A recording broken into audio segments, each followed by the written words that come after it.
my mom, family, friends, all my social media followers.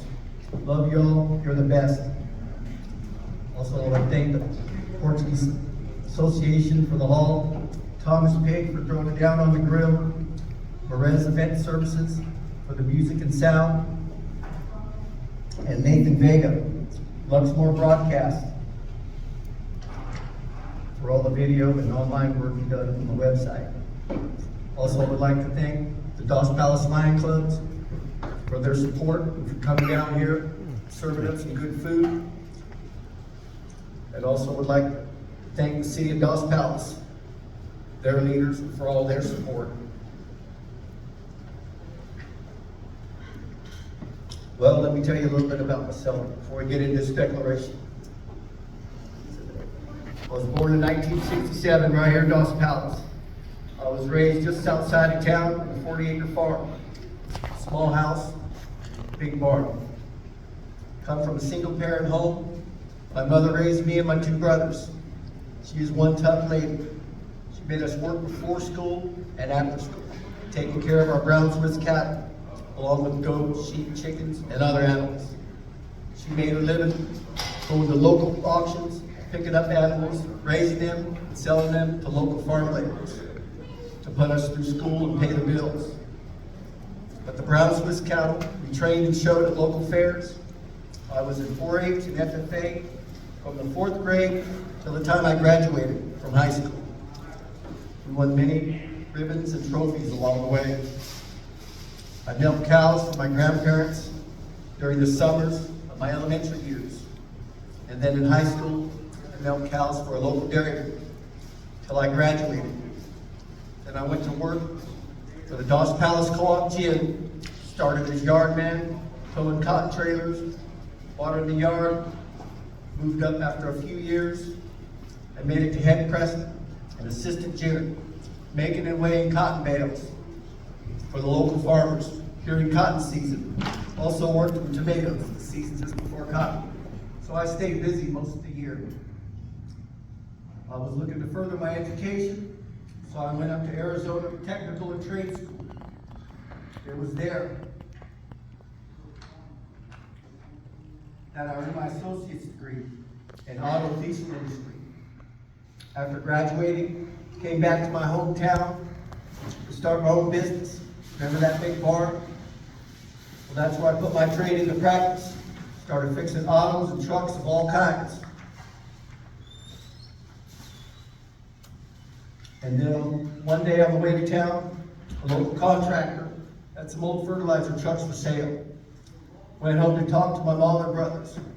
They knew I could repair them, so we bought them. Through dedication and long, hard hours, the business began to grow and grow, one truck after another. Then after a few years, we had some money left over. So my brothers took over the trucks, and me and mom started buying houses, fixing them up to rent out. That's where I learned all about flipping houses, from the rooftops to the sewers. Long, hard hours, house after house. It grew and grew. That's where I got to meet and work with a lot of good people and learned a lot about each other and the problems we shared from all the different ethnic backgrounds in our town. That's when politics came into my life. That's what brings us together tonight. I'm officially declaring my candidacy for the office of the President of the United States of America. I will run as a Democrat. I will take on crime and corruption in Washington and around the world. I will also fight extreme white supremacy. It continues to tear away at our nation and its people. I stand with Black Lives Matter, Hispanics, Latinos, Asian, the indigenous, immigrants, LGBTQ, and everyone else that's not racist. And we will fight for you. It's time to drive a wedge between the two evil forces that rule over us. I will lead us into the future with a new era of opportunities that will provide inclusion for more of us, starting right here in our valley, taking on challenges that no one else will. It's being in the game that counts. All in, It's in our DNA. We have to compete to succeed. That's what tonight's all about. Being in the arena, the big fight for our very way of life. That's what elections are all about. Moving people forward with new ideas that include more of us, that make us stronger together. A nation building values into its people. Finding solutions that work. And the only way that gets done is if you have the right legislative agenda to match today's problems. Lowering taxes for the working class. Making corporate pay their fair share. The working class shouldn't have to foot the whole bill. We want to sustain a livable lifestyle in any market condition. MIA's agenda does just that, starting with the most important issues closest to us and continue to work our way from there. Addressing our housing crisis and where to apply change that gets more of us into homes and out of high mortgages and rentals that continue to keep us in debt. Having affordable, sustainable, environmentally friendly housing readily available is key to getting more of us into homes. Putting down roots, building wealth and equity instead of building debt. Actually having a place to call your very own. Right now you're buying Jim Crow houses. It's their price, their way. Jim Crow has got to go. This is our town, our cities, our states, our nation. You're basically buying corporate housing designed to fit their investors, to keep them happy. Well, that's about to change. Day one will start a new era of opportunity for more Americans. Building our way forward together that fit our budgets, our lifestyle, is the better way forward. This design is built around the agricultural workforce and the yearly struggle they have to go through. Finding work is the easy part. Finding a place for this workforce to live is the challenge. We need an agricultural workforce that can thrive not only at work, but through life as well. This allows farmers to address any housing or labor shortages they might be having. A ready-to-go stable workforce is the way forward, providing opportunity for employers as well as employees. Our state and across the nation with the same opportunities. This new era has nation-building values and interests built around the people in America. To put it plain and simple, we need to stop housing discrimination. That separates a nation. I will sign into law making it a crime if you discriminate against people and their progress to house themselves with affordable solutions moving forward. Now that we started to sustain our workforce, let's tackle the people on the streets, clean up our streets, making them safer for all of us. Turning homelessness over to small business administration is the way forward. The government, the local governments tackle it the old way. It's not affordable or efficient. What little they do, their budgets is not enough to even dent the problem. By cutting the red tape, we can turn this into an investment opportunity for more Americans looking to start their own business. The military has been doing it for years. Our servicemen and women of the armed forces, it's more than enough for our needs in the civilian market. This allows cities more money for things like security, infrastructure, repairs, and maintenance. By working together on these important issues is the way forward. Education remains the most powerful policy out here. By adjusting its ability from generation to generation, to better prepare ourselves, as well as our children, while keeping in mind what's best for our children. We are living in a new generational values and principles contest. Since we're on the subject of education, the Dos Palos Orlova Joint Unified School District got it going on. The board members, teachers, and staff, they're all going at it in the right direction. I sat in on some meetings. They're all working together, helping our students get the education and support they need. Now, if we can only boost their salaries, that would be great.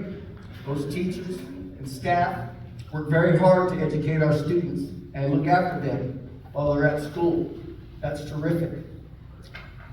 and the bus drivers as well, to get them there safely and return them home safely.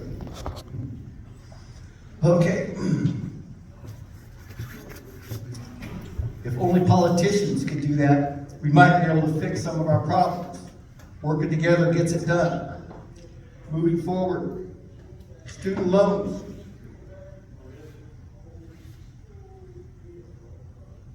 It's the biggest investment we can make in ourselves, as well as our children. If we get that right, and we'll all be off to a good start, holding our educational institutions accountable for their price gouging. Our students, this is the number one problem with student loans. And the number two is addressing the loan policies and procedures and how the loans are paid back. Student debt relief, I think it's a bad idea because you're softening our students. And what I mean by that is the current administration says, well, it's okay to get your education loan. And if you do, we'll help you. That's no good. We want you to take your education seriously, make better decisions going into a contract, knowing the consequences. Now, this is the way my administration would handle it. Let the orchard mature.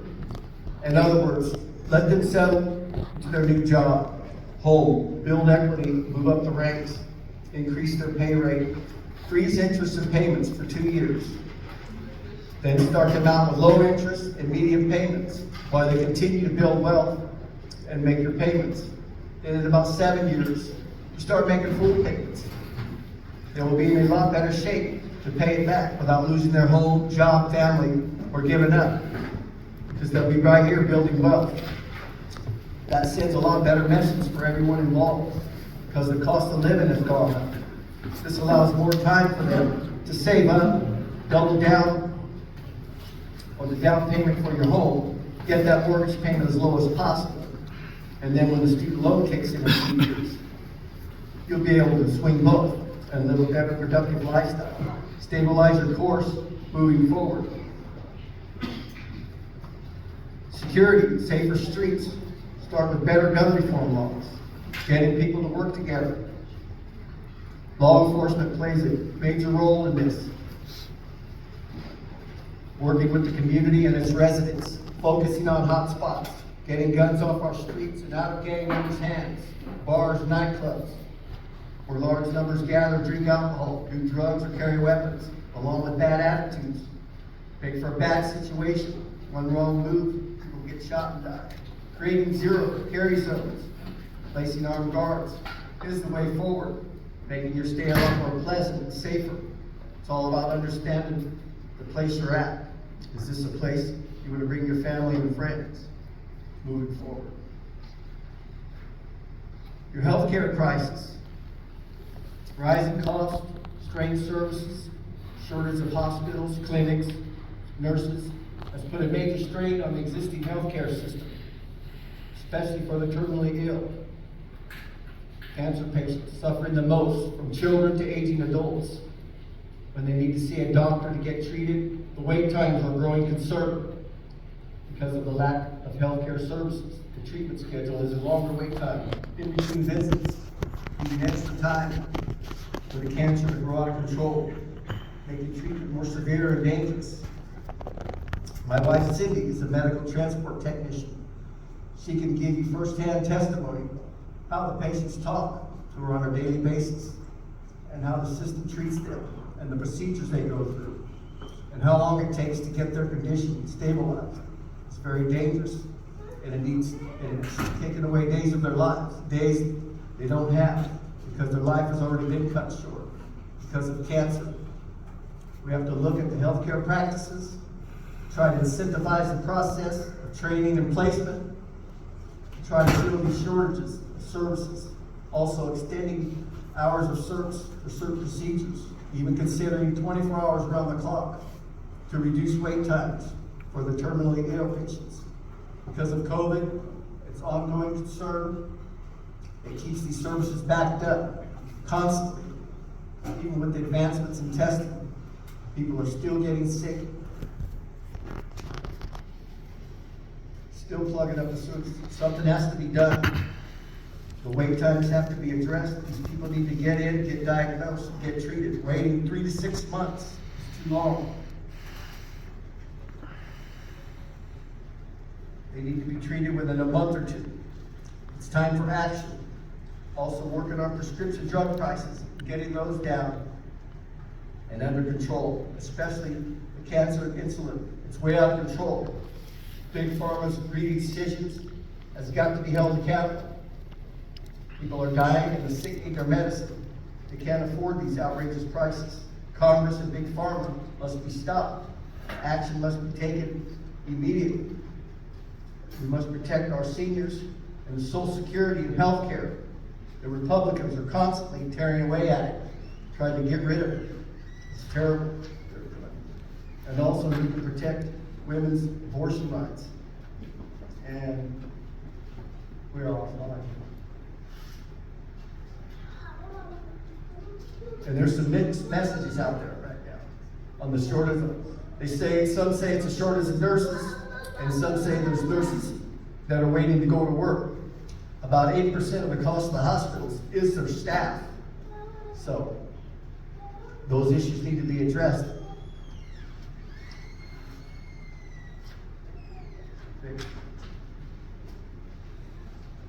Our economy's in ruin. The cost of living has gone through the roof. You need to get spending and inflation under control. Mortgage prices skyrocketed. Interest rates all-time high. We need to restore consumer protection policies that control price increases. So things like food, water, fuel, energy stay within people's reach. That starts by holding politicians and corporations accountable. We become dependent on them to deliver the goods and services, especially for farmers, truck drivers. Price gouging causes destabilization.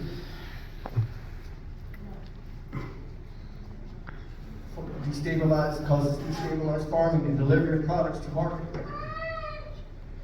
We need to put policies that limit the amount that they can raise prices on any one given year. Destabilized farming leads to market disruption, causing shortages and even price spikes.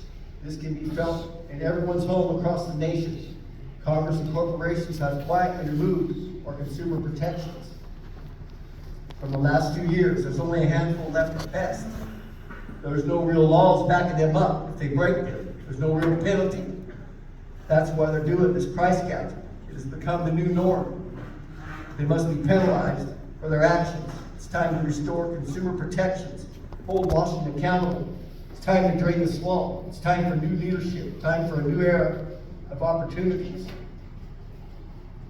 We need to get it where farmers or truck drivers pay, where they can lock in a fuel price for that year and pay that all year long. That way they can better stabilize farming and better stabilize truck driving. And anything over that amount, they'll have write-offs. That way they'll know what it's going to cost them to truck that year or farm that year.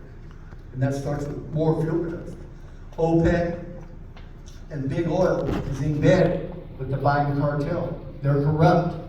It is what it is. There's plenty of oil wells out there. They're choosing not to use them right now.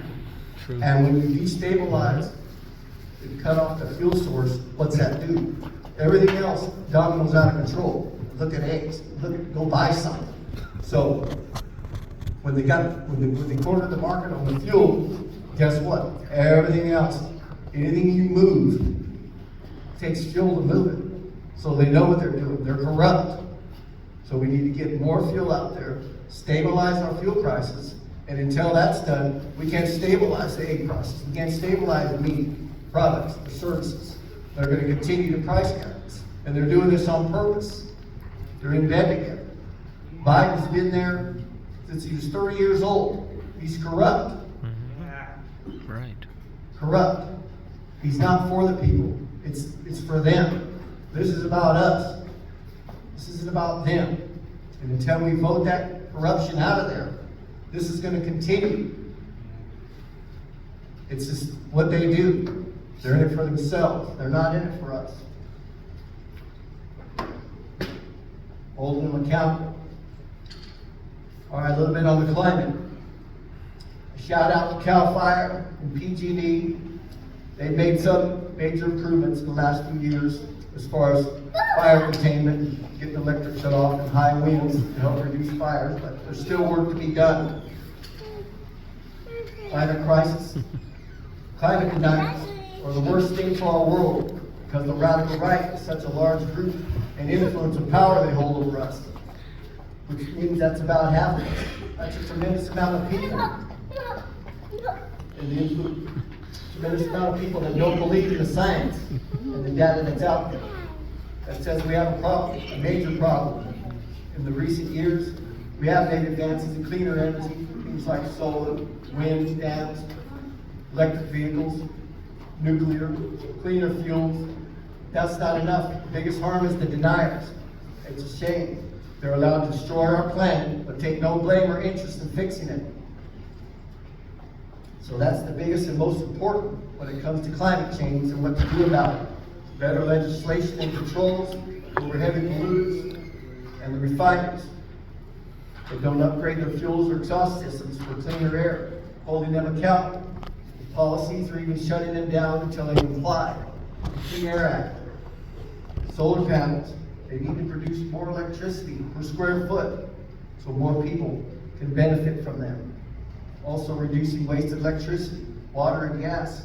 Start with smart meters put into place that connect to our phones. That whenever there's a high usage or we have a leak, we know about it immediately. It can be addressed and fix it to keep our bills more efficient. Also increasing our energy independence. Starts by better oil and gas policies. Talk about that. To stabilize our annual fuel prices.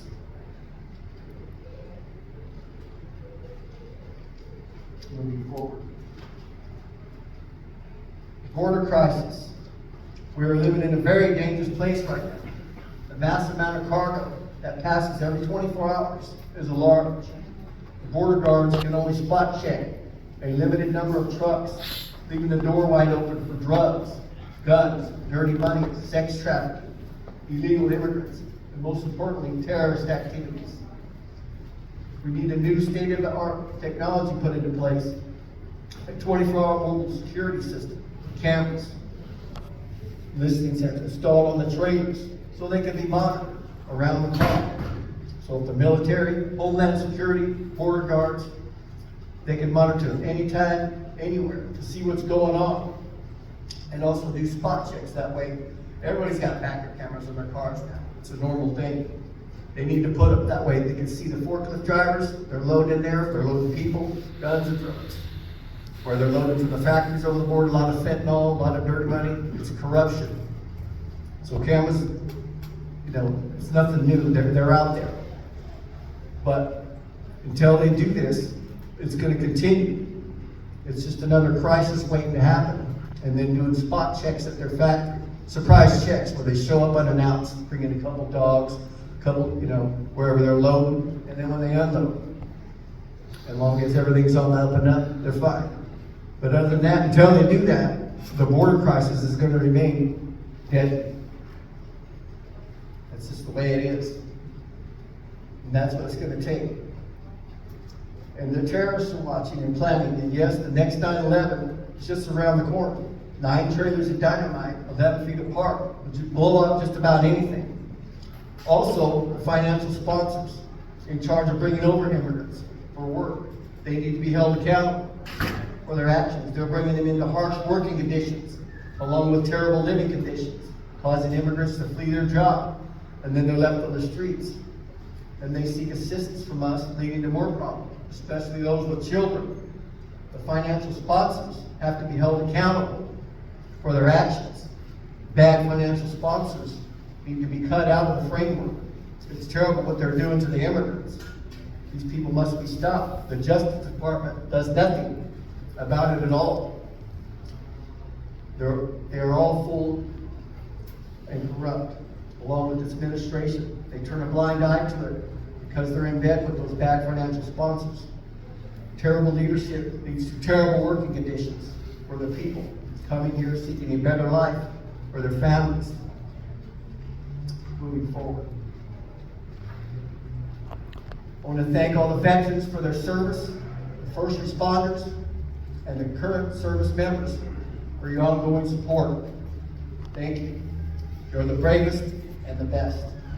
The military numbers are down across the branches. It's a growing concern. We have to look at the service agreement options for the men and women of the armed forces. They are the front line of our defense, not only for our nation, but for around the world. They work very hard protecting our democracy.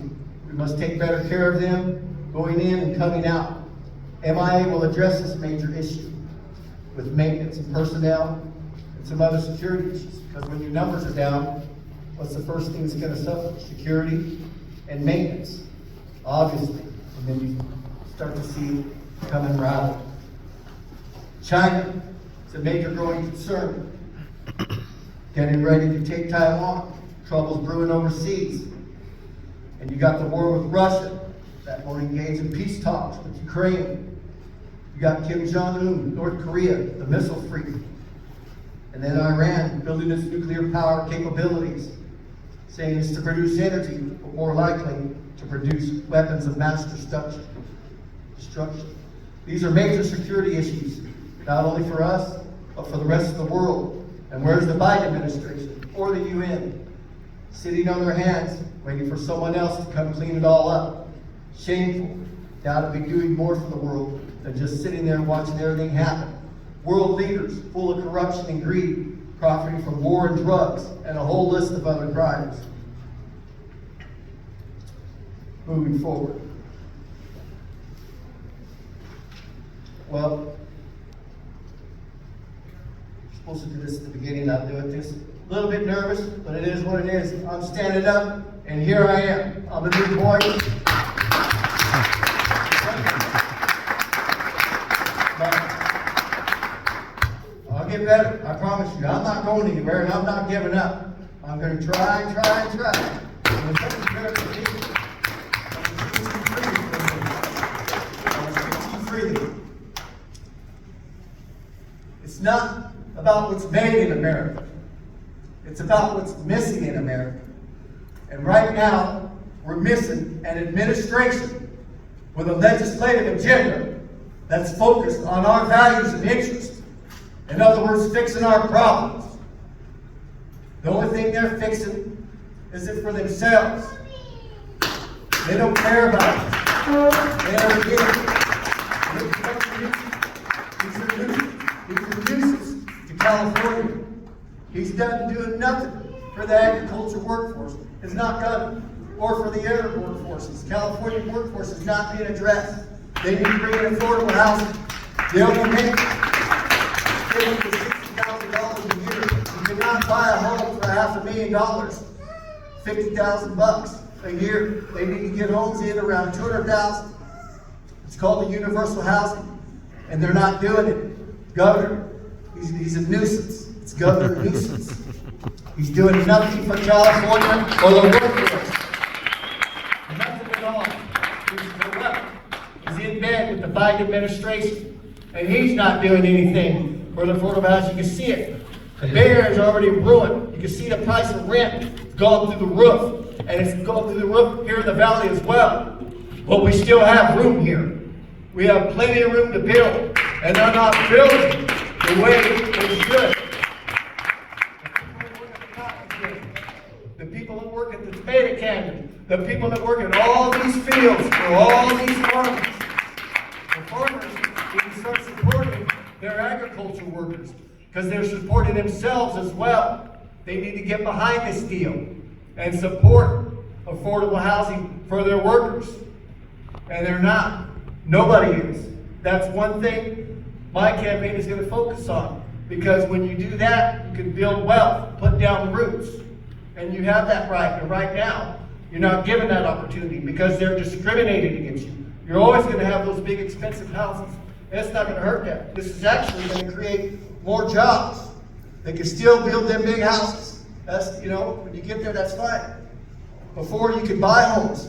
You could buy a home for $100,000. Making $50,000, it was fine when they were 100, 200, but they're not. So that leaves everybody out, and they're paying all this high rent. They can't live a productive lifestyle. They're just working to pay the bills. They're barely making it. You want to provide new opportunities. These people suck. They're corrupt. Now let me tell you a little bit of something about Trump. Trump is a racist, yellow-bellied coward, hiding behind blackmail documents. The ones found in Mar-a-Lago, the ones the FBI seized, those panty-sniffing perverts. That's what the FBI is, panty-sniffing perverts. They only do spy on American people. And that's not saying they're in bed with the Biden administration. Now let me tell you about Trump. He clearly committed crimes against the Constitution. I don't have to tell that to you. I don't have to prove that to you. You all witnessed this. The whole world witnessed what happened on the steps that day. People died. He left us with broken hearts and body bags. He has no business running again. And the only reason current Congress won't kick him out because he made copies. Yeah, the FBI's got the original copies back. How's that for breaking news? He's got copies. He's holding our government hostage. That's why he's getting the run. Plain and simple. They're scared. They throw him off the docket, he's gonna leak. He's a leaker. That's the only reason. He's already committed 14-3 of the Constitution. Anybody that tries to overthrow our government shall not be eligible to run again. And where's he at? He's already declared his candidacy. He belongs in jail. Officer Sicknick and others lost their lives. My daughters, your sons, my brothers, your sisters, my moms, your dads, my grandpas, your grandmas, my friends, your neighbors were on the steps that day, and they died, and they're never coming back home. He caused that. He caused that death and destruction. Don't think he didn't. What kind of president does that? You're supposed to serve and protect the people, regardless of what side you're on. And he didn't. He let America down. People lost their lives. And Congress is corrupt and being held hostage. Them people are no good. They're not for us. He should be taken out of running again. And he's not. Because they're scared. Because of all the crimes they committed together. It is what it is. They're no good, corrupt politicians. Time to drain your swamp. And here I am. I'm a new voice. I'm not corrupt. Grassroots. Worked out here all my life. And now it's time to get up. I'm just tired of sitting down. Tired of staying quiet. And not really. All right? Takes a lot to get up here. Me and my wife, we've invested thousands and thousands of dollars into this.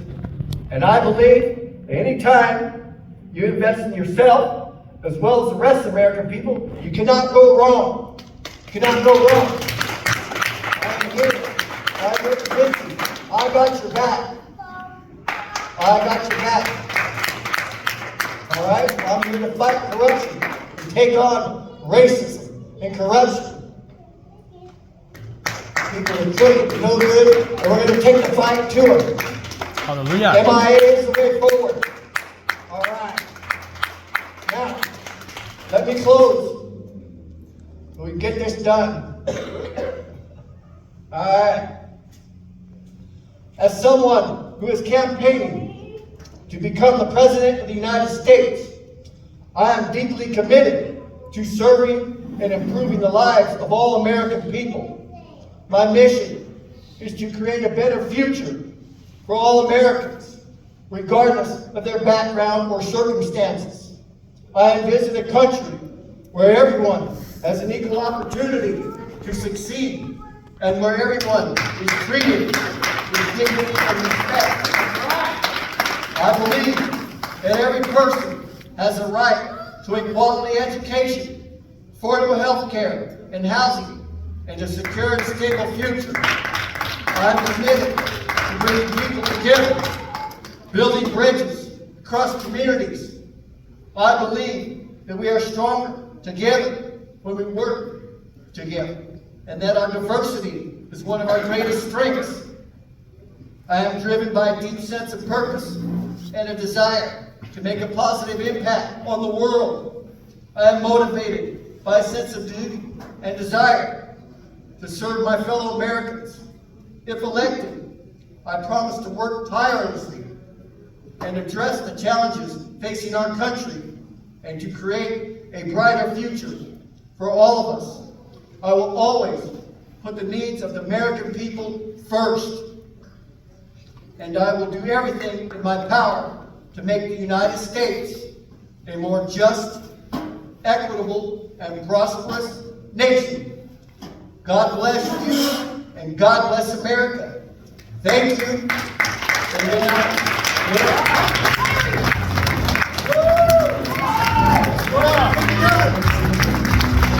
For you, Trump, I'm hot on your heels. You better believe it. Here I am. I'm alive and well. I'm coming for you.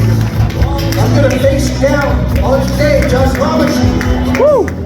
I promise you. I'm right here.